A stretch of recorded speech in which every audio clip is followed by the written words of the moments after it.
A pesar de ser lo único que tenemos asegurado desde el día que nacemos, el tema de la muerte es un tabú. Solo se habla de ella cuando se reseña en las noticias o toca a algún familiar. Además de la muerte física, también existe la psicológica. Y precisamente para orientarnos al respecto nos acompaña el doctor Francisco Millán, quien es psicólogo y consejero. Muy buenas noches y gracias por estar con nosotros. Buenas noches. ¿Qué formas de muerte psicológicas pueden haber? Por ejemplo, las más comunes que se dan frecuentemente, ¿verdad? Cuando uno como persona se define o se identifica con algún rol o con una idea, por ejemplo, ¿verdad? Y entonces uno se enfrasca en una discusión, no tiene que ser acalorada, pero una discusión con otra persona y uno está fuertemente, intensamente defendiendo su idea. ¿Qué pasa? Si yo veo que mi idea pierde o no tiene la razón o yo no tengo la razón, pues eso crea en mí una ansiedad, un estrés. Una frustración. Una frustración, porque parte de mi identidad muere. Porque yo me identifico entonces con esa forma o con esas ideas, con esas maneras de ver la vida.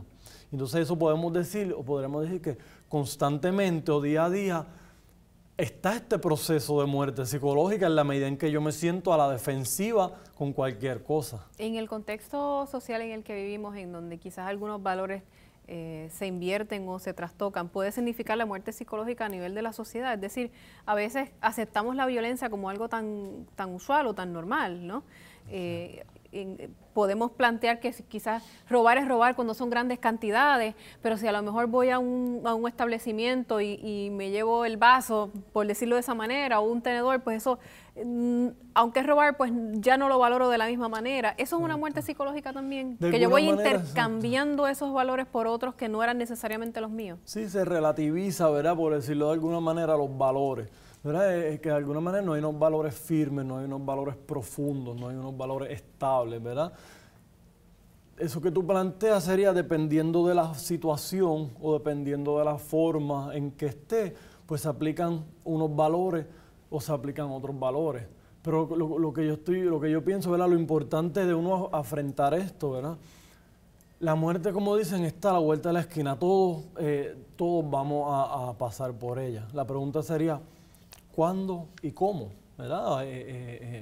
Pero toda la forma, la silla, tú, yo, todo lo que está alrededor, en algún momento tiene forma, se desarrolla y se desvanece, ¿verdad? Sin embargo, esto es algo que no lo reflexionamos, yo creo que lo suficiente, ¿verdad? Porque si uno reflexionaría sobre eso, analizaría eso lo suficiente, pues nos lleva de alguna manera a ver lo impermanente. Y de momento, si no está claro que esta vida es tan corta y tan impermanente, pues lo más seguro a lo mejor esos valores que tú estabas hablando ahorita, en vez de relativizarse, pues se ponen más profundos.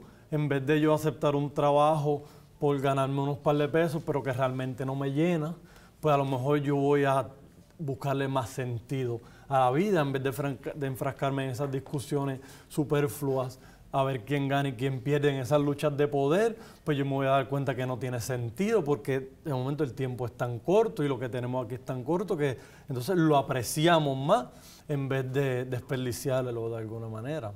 Otra forma de quizás a lo mejor no sentirse de esa forma, cuando usted habla de muerte psicológica, ¿estar abierto a las ideas?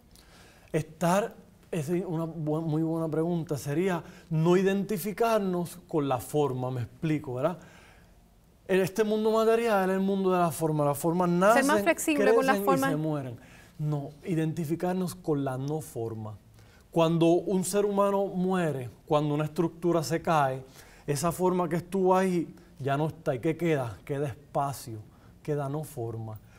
A nivel espiritual, a nivel de valores, a nivel de virtud, nosotros venimos de esa no forma. Y en la medida en que uno se puede identificar con lo que está antes de la forma, que la forma puede ser idea. Quizás no vivir una vida de forma tan esquematizada y pensar que las cosas tienen que ser de determinada manera y punto. Tan rígido. Y cuando no nos sale como uno piensa, ¿verdad? Con esa rigidez, pues entonces viene ese sentimiento de frustración. Viene ese sentimiento de frustración que si somos honestos, ¿verdad? Pues es algo que se ve constantemente en la calle. La gente se ve amargada, un poco frustrada porque no identificamos con el mundo que tenemos alrededor, pero si lo vemos que este mundo es tan efímero, es tan corto y nos podemos identificar a lo mejor con esa energía interna, con esa no forma, con ese espacio, porque cuando no hay forma hay espacio.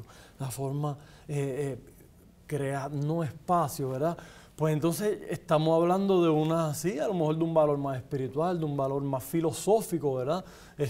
Donde ahí entonces nos identificamos y buscamos nuestro valor de esa parte más humana versus esa parte no tan material, se disfruta tan más rígida. la vida. Se disfruta mucho más la vida en ese sentido, Bueno, mucho más gracias suave. por haber estado con nosotros, ya lo saben. Gracias a Estas ustedes. Navidades es momento, ¿verdad?, de disfrutar más las cosas sencillas de la vida, no enfocarse tanto en la rigidez.